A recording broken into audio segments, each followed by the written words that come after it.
भाग्य। रॉकी माँ ने कहा, गुरप्रीत जी से हमने शादी तय कर ली है, राजवीर और पलकी की आपसे पूछे बगैर। खुराना के घर में आए थे हम शनाया और शौर्य की शादी की बात करने, तभी मुझे लगा राजवीर और पलकी इन दोनों की शादी की बात भी कर ले और हमने कर दी। पलकी का हामी है और इसी के साथ जहां वो कहती है कि आपको इसमें कोई आपत्ति है या फिर आप भी हमारे जैसा ही सोचते हैं उन दोनों की शादी को लेकर। गुरप्रीत जी हामी भर देती है और वो ये भी कहती है कि राजवीर की माँ वो नहीं है, राजवीर की माँ इस समय घर पर नहीं है, इसीलिए वो इसका जिम्मा ले रही है और राजवीर की माँ भी आ जाएगी सगाई वाले दिन लुत्रा हाउस।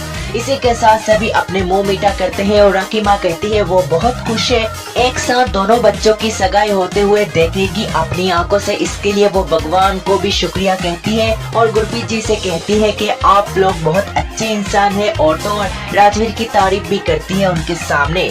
वो कहती है राजवीर बिल्कुल उनके पोते जैसा है, इसीलिए वो चाहते हैं दोनों की सगाई एक ही साथ एक ही दिन और एक ही मंडप पर उनकी शादी तक हो।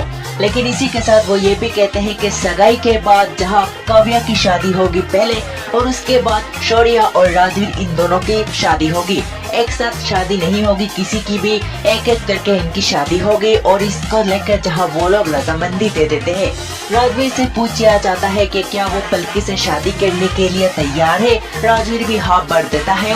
जैसे ही राजवीर हामी भरता है, प्रीता आई सामने। प्रीता अचानक दरवाजा खोलकर सामने आ जाती है। राजवीर ने उसे कमरे में छुपा कर रखा था, लेकिन उसने जो छुपाई वो छुपाना काम नहीं आया और प्रीता आ गई अपने ही परिवार लुत्रा हाउस के सामने।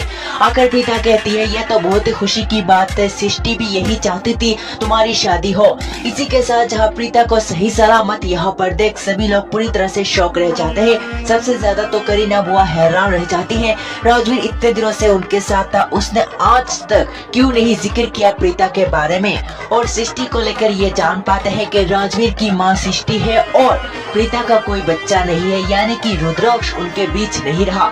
लेकिन वो फिर भी प्रीता को अपने साथ ले जाना चाहते हैं और प्रीता को देख रॉकी माँ सीने से लगाती है, उसे गले से लगाकर रॉकी माँ कहती है आप प्रीता की एक भी बात वो नहीं सुनेगी, उसे चुपचाप करण के पास लुत्रा हाउस जाना होगा। वही प्रीता को ये बातें अजीब लगती है, वो कहती है कि आप ऐसे कैसे बातें कर रहे हो, और करण जी की तो शादी हो चुकी है, माना वो मुझ पर लट्टू हो चुके हैं, लेकिन मैं उन्हें पसंद नहीं करती, वो एक शादीशुदा इंसान है।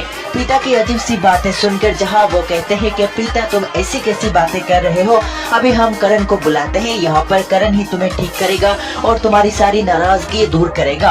अब क्या होता है, क्या करण आने के बाद सच सामने आएगा या फिर सपना है, देखना